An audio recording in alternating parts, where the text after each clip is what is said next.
Mailbox for the 25th of October 2011. My name is Totalbiscuit, bringing you what should have been your daily dose of community interaction, gaming discussion, and all that good stuff. But it's been a really nasty few days over the last... oh god. I don't even want to talk about it. It's just bad. But I'm sorry for disappointing you. Whatever the case, hopefully I'm back on schedule, and the game in the background is the Dota 2 beta. This is my second game of it against bots, because there aren't enough people in the beta to actually get a good matchmake game right now. Trying to remember how to play Dota. Just a bit of backstory. I played Dota from 2006 to 2009. So I am 2 years out of date, and LoL has taught me a bunch of bad habits. So, yeah, it doesn't work out so well. But I do manage to go 1-1 with Axe, so it's not too shabby, I suppose. Trying to remember the items, I think, is more complicated than anything else in that game. Anyway, first email comes in from Mark that says, after almost getting my copy of Renegade Ops this morning, but instead seeing available October again, I started thinking about how strange it was for Avalanche Studios to go from making a big-budget, high-profile game like Just Cause 2 to making a cheap downloadable title like Renegade Ops. If Renegade Ops is successful, or indeed even if it isn't, do you think we'll see more of this from major studios in the future? I know I, for one, really enjoyed Lara Croft and the Guardian of Light, which was a similar move from Crystal Dynamics last year. With AAA titles increasingly needing to sell in excess of 1 million copies simply to make a profit, it seems like a lower-risk option with more freedom to experiment with new ideas might be appealing to all involved. Developers, publishers, and of course the consumers. What are your thoughts? Couldn't agree more, honestly. Renegade Ops is a good option for Avalanche. I mean, you're taking what is an existing engine and you're making use of that in a different way. It makes quite a lot of sense. It's the same thing that happened with Double Fine. Double Fine created the Brutal engine, yeah? And that cost a lot of money and a lot of time in order to create Brutal Legend, a lot of cash put into that game. I believe it made its money back, give or take.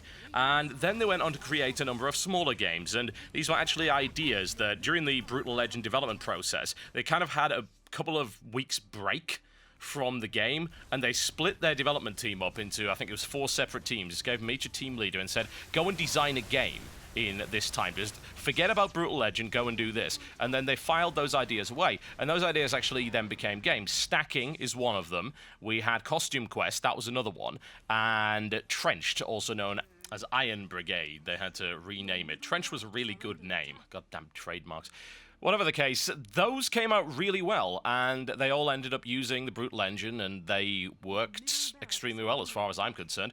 Pretty much all of those got good reviews one way or the other. Trenched got a lot of 9 out of 10s. Stacking got a lot of 9 out of 10s. We saw Costume Quest get, good 7s and 8s. It was a little bit short, it was a little bit shallow, but it wasn't too shabby. And that seems like a good option to express creativity and also produce a title in a shorter time frame that makes use of existing engine assets. There's also a more justifiable purchase for those on a limited budget. Renegade Ops is a good example of this. It's an extremely good-looking game using the engine that powered Just Cause 2, so of course it looks good. It is cheap. It is really good for what it is. I mean, there's not a lot of innovation in Renegade Ops, let me be honest there. I have it on the PS3. I've been waiting for it on the PC because, of course, it has that Half-Life thing in, woo, but more to the point because I prefer playing multiplayer games on a PC. So, with me, it's something I've been waiting for and been anticipating, and it's just been delayed over and over again, which is kind of annoying, but whatever the case, that game is solid for what it is. It is not innovative, but it is really, really slick in what it does. It is a vehicular combat, isometric, dual-stick shooter. Yeah? There's nothing really all that unusual in there. You can level up and stuff like that, but that's pretty common in games now. That used to be innovative, it's not really anymore. But what it is extremely entertaining. You can drive through buildings, and the physics engine is brilliant, and things explode in a really nice manner, and there's kind of a G.I. Joe-style, really cheesy story going along with it, and there's 4-player co-op. So, yeah, that game is really good. I would like to see more of that. If you have an engine that you've created in-house, you may as well do something like that. And if you've got a little idea, you've just come off a big project, it's like, right, we've got this idea, we made a bunch of money here, and if you did well, chances are the publisher is going to be more willing to just say, oh, okay, you want to do this. There is a lot of potential now in these downloadable games that perhaps aren't as large and certainly not as high-tech and don't require as much money and development time. And I think that those are becoming an extremely valuable part of the gaming market. There's a lot of people now don't have a lot of time for a 60 to 70 hour epic RPG, but they're okay with buying a game for, say, about $10, which gives them, 6-7 hours of gameplay and maybe a little bit of multiplayer here and there, and can also explore ideas that they can't really get a full price release for. going back to the example of Double Fine, all of those games that came out, you really can't justify releasing those for $60, can you?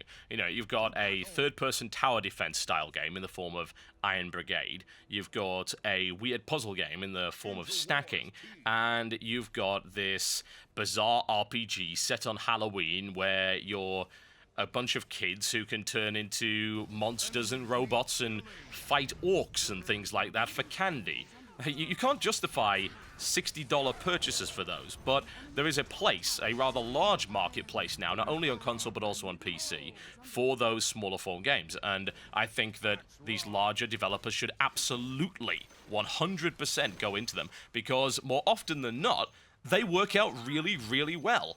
So give it a shot.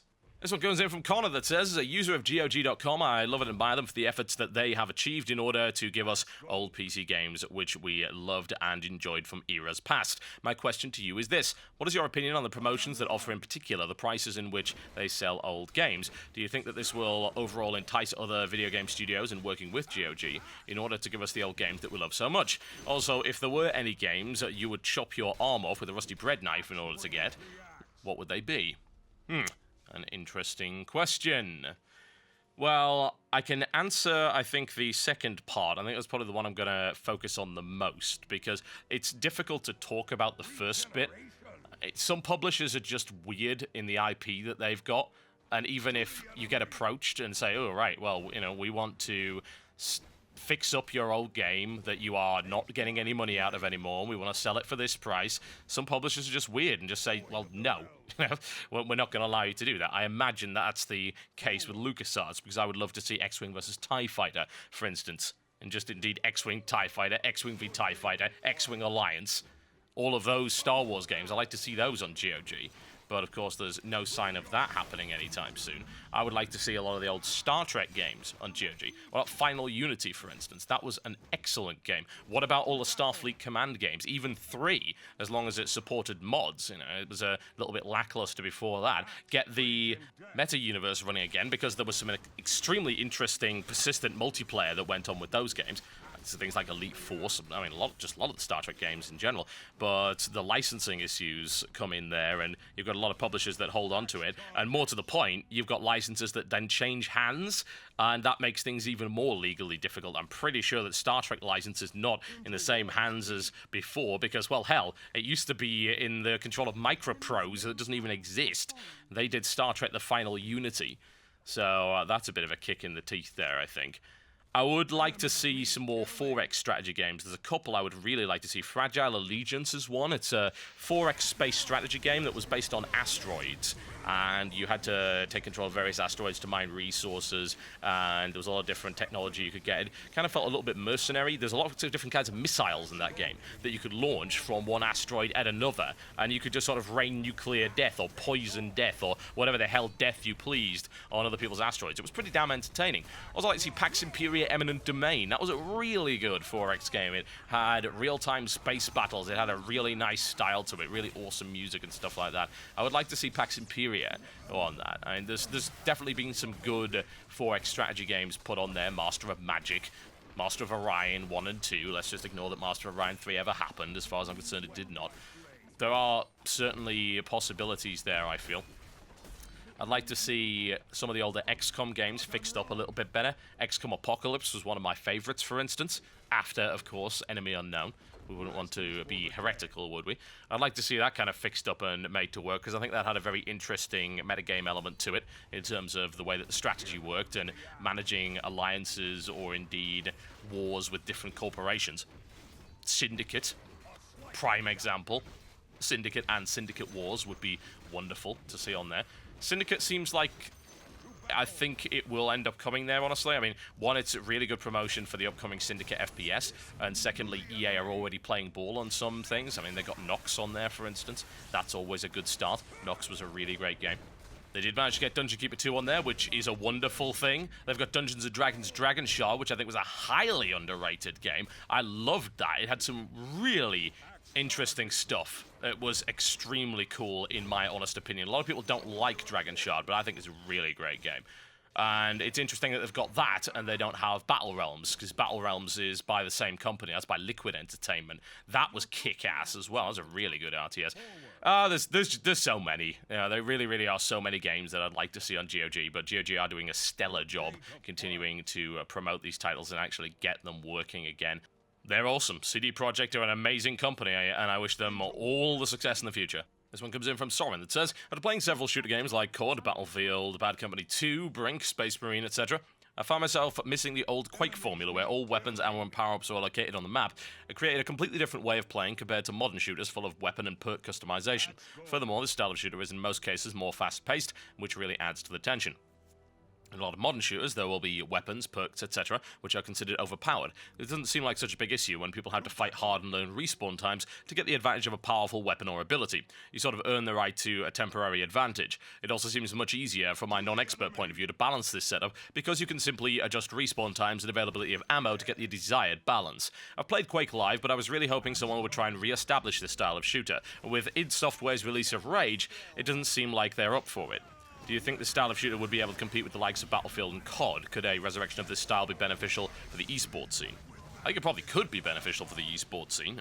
When it comes to esports, it really comes down to, are there enough people willing to play this game and is it exciting to watch? I have spectated Quake Live before, and it's pretty good. Honestly, you get to see some pretty skillful stuff in there. But knowing quite a lot about how the game works is really beneficial to enjoying Quake Live. That's a problem when you want to put on a spectator esport. The less you need to know to enjoy it, the better a spectator esport it actually is. There are some games which are really dependent in sort of being in the scene in one way or another. I think LoL is one of those games. Certainly WoW Arena was one of those games. If you wanted to enjoy those games, you had to already play them and have a certain level of innate understanding. StarCraft 2 is quite successful because you don't need to understand all that much to enjoy it.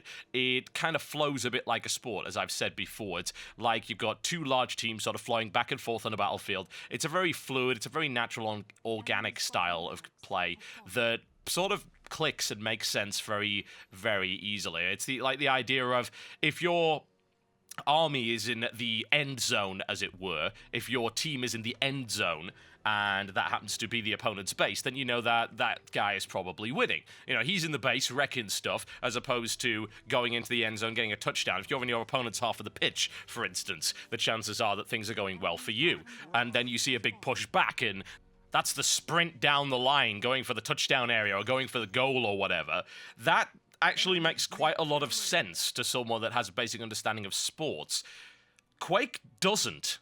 Really, and that's unfortunate. Fighting games kind of do. I think fighting games are quite visual. I mean, you can see, you know, if somebody gets their ass kicked in a fighting game, it's kind of obvious. You see the health bar going down, you see big punches and special attacks connecting. That's pretty easy to understand on a very, very basic level, even though there's a ton more under the hood, as it were, in terms of strategy in the metagame.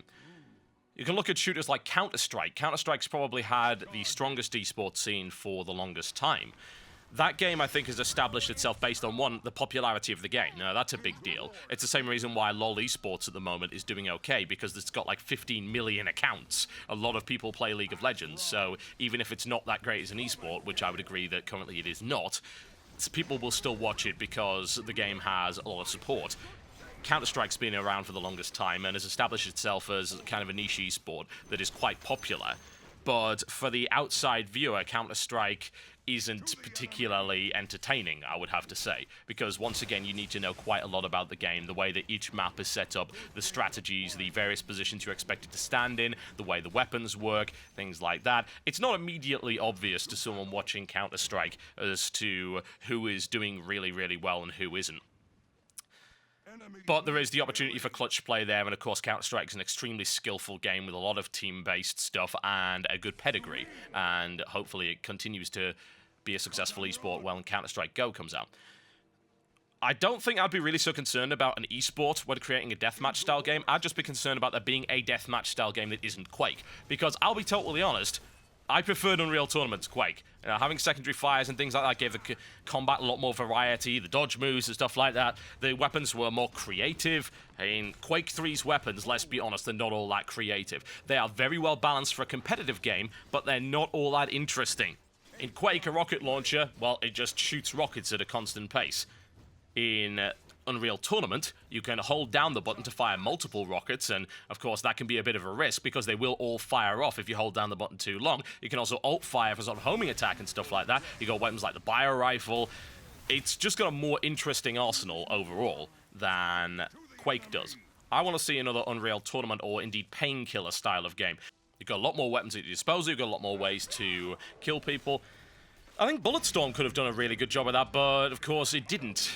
It just seems like there was such a potential there to turn Bulletstorm into a really great competitive, out-there multiplayer shooter, simply by adapting the score system to actually work in there. And it's not just about how many kills you've got, it's about how you got the kills. That to me seems incredibly interesting, and it had a really good selection of weapons in order to make that happen as well, and it just didn't get that mode, which does kind of suck, honestly. It got a co-op mode and no actual competitive multiplayer.